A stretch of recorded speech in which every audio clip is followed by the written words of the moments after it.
आपको जिस किसी भी व्यक्ति ने इस सेमिनार में इनवाइट किया है वह व्यक्ति ने आपको बताया होगा कि आज आपको बहुत ही बेहतरीन हेल्थ के बारे में नॉलेज मिलेगा और एक अच्छी अपॉर्चुनिटी भी मिलेगी। तो क्या आप उसको जानने के लिए रेडी हो? यस। रेडी हो? यस। तो दोस्तों आइए शुरुआत करते हैं। दोस्तों जैसा कि आप स्लाइड में देख रहे हो, हमारी संस्था का नाम एसलीपीएस वेलनेस प्राइवेट लिमिटेड है। एसलीपीएस का अर्थ है गॉड ऑफ मेडिसिन, मतलब कि जो ग्रीक के राजा थे जिनका नाम था एसलीपीएस, उनके नाम से हमारी संस्था का नाम रखा गया है। Next sir.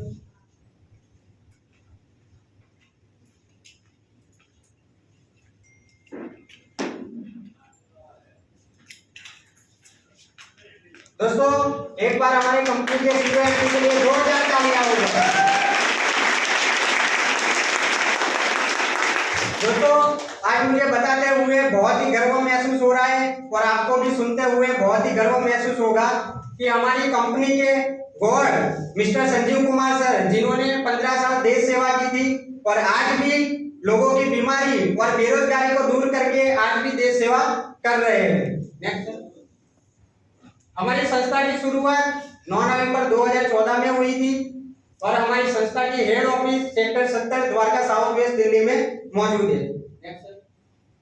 दोस्तों आज हमारी संस्था का खुद का मैन्युफैक्चरिंग प्लांट है और वो एक नहीं 3 मैन्युफैक्चरिंग यूनिट है जो कि जयपुर सीतापुर इंडस्ट्रियल एरिया में मौजूद है। दोस्तों हमारी संस्था के पिछले 7 साल के सक्सेस और अचीवमेंट की अगर मैं बात करूं तो हमारी संस्था के पास एमसीए का लाइसेंस अवेलेबल है, फसाई का लाइसेंस अवेलेबल है, मैन्युफैक्चरिंग लाइसेंस अवेलेबल है और साथ ही साथ में इंपोर्ट और एक्सपोर्ट का भी सर्टिफिकेट अवेलेबल है।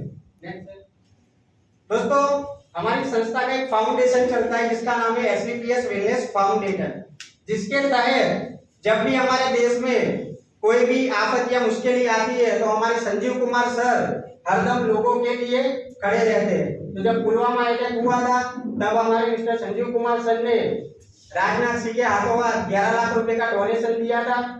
कोरोना जैसी महामारी में मिस्टर मनोज तिवारी के हाथों हाथ 25 लाख रुपए का पीएम केयर फंड में डोनेशन दिया था और हाल ही में हमारे जो राम मंदिर का निर्माण हुआ है उसमें भी 11 लाख का डोनेशन 21 लाख का डोनेशन दिया है। दोस्तों आप सभी लोग जानते होंगे कि कोरोना के समय में बहुत सारे लोगों को खाना भी नहीं मिल रहा था और लॉकडाउन की वजह से कोई घर से बाहर नहीं निकल पाते थे। तो उस समय हमारे संजीव कुमार सर ने एक सोच बनाई और उस सोच के तहत ऑल ओवर इंडिया में हर रोज फीड द नीडी प्रोग्राम के माध्यम से हर रोज लोगों के घर पे खाना पहुंचाया जाता था। Next sir.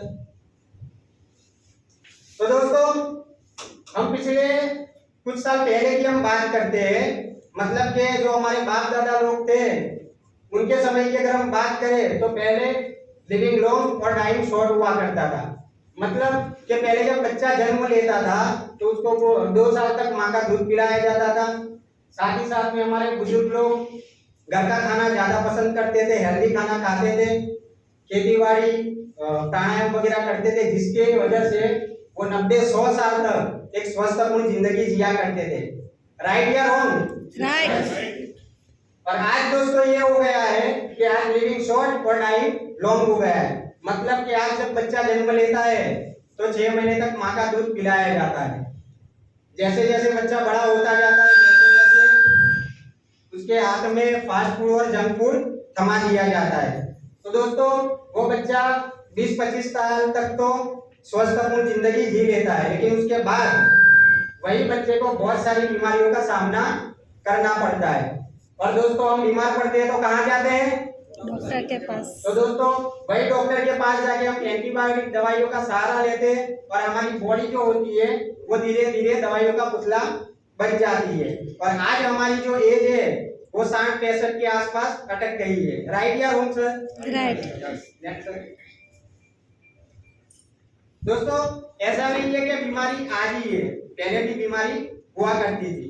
तो पहले की अगर हम बीमारी की बात करें तो मलेरिया है तो जो मच्छर काटने से होता था, प्लेग है तो उंदर की वजह से होता था, फिर काली खांसी है, टीबी है, वो सब बैक्टीरिया की वजह से होता था। और पहले के जमाने में इस बीमारियों को महामारी के रूप में जाना जाता था। लेकिन हम मेडिकल साइंस का धन्यवाद करते हैं कि उन्होंने आज इन बीमारियों के ऊपर काबू पा लिया है और आज इस बीमारी की वजह से कोई मर नहीं रहा है। तो एक बार हमारी मेडिकल साइंस और डॉक्टरों के लिए जबरदस्त तालियां हों। दोस्तों अब हम बात करते हैं आज की बीमारी, जैसे कि osteoporosis, asthma, diabetes, stroke, cancer, hypertension, arthritis, obesity और अल्जाइमर। तो दोस्तों ये सब जो बीमारी हो रही है वो ना ही मच्छर काटने से होती है कि ना ही उंदर की वजह से होती है। ये बीमारी ओनली फॉर हमारे गलत खान पीन की वजह से हो रही है। दोस्तों ऐसा तो हमारे साथ क्या गलत हो गया कि जो पहले का खाना था हमारी बॉडी में मेडिसिन का काम करता था और आज का जो खाना है वो हमारी बॉडी में स्लो पॉइजन का काम करता है। तो दोस्तों पहले नेचुरल फार्मिंग हुआ करती थी और आजकल आर्टिफिशियल फार्मिंग हुआ करती है।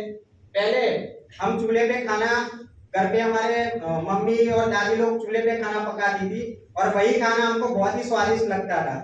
लेकिन आजकल दोस्तों मॉडर्न कुकिंग हो गई है, माइक्रोवेव ओवन, गैस पे सब खाना पकाते हैं। पहले कोई फास्ट फूड और जंक फूड नहीं था, लेकिन आजकल गली गली चौराहे में आपको फास्ट और जंक फूड की ठेले और लारियां वगैरह देखने को मिलेगी। पहले के लोगों की हम बात करें तो उनकी फिजिकल एक्टिविटी बहुत ही हुआ करती थी, लेकिन आजकल की हम बात करें और कोरोना आने के बाद तो आजकल बड़े से लेकर बच्चों तक की physical activity only for mobile में हो गई है। दोस्तों हमारी बॉडी को क्या चाहिए?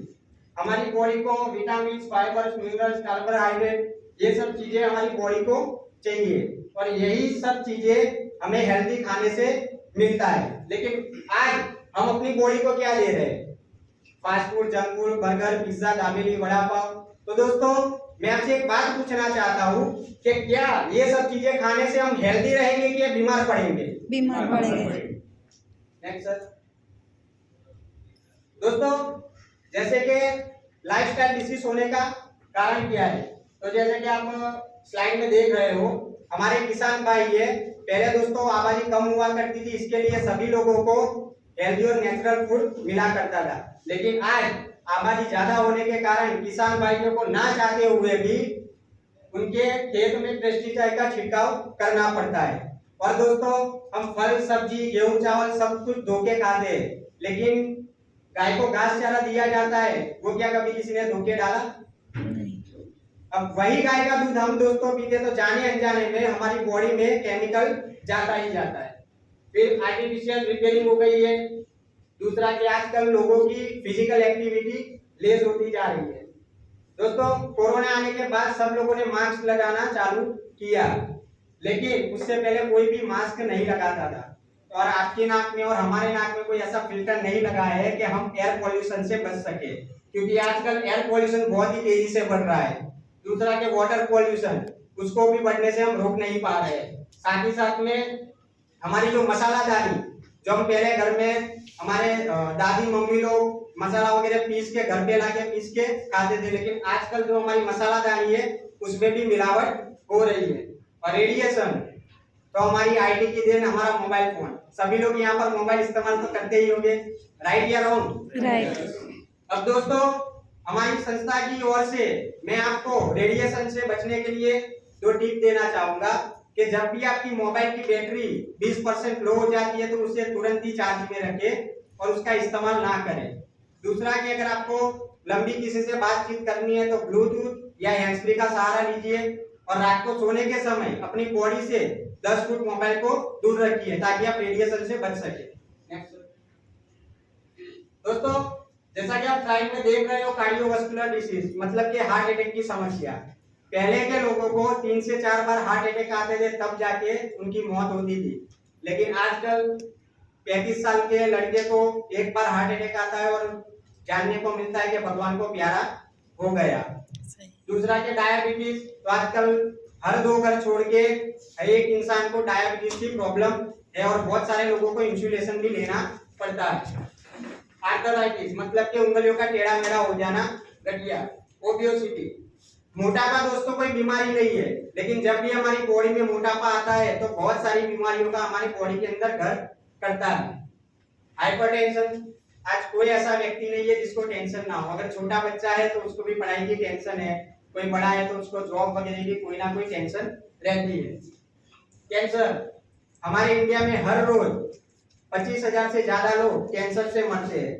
पहले ये कहा जाता था कि जो गुटखा तंबाकू खाते हैं उनको ही कैंसर होता है, लेकिन आजकल तो जो गुटखा तंबाकू नहीं खाते उनको भी कैंसर हो रहा है।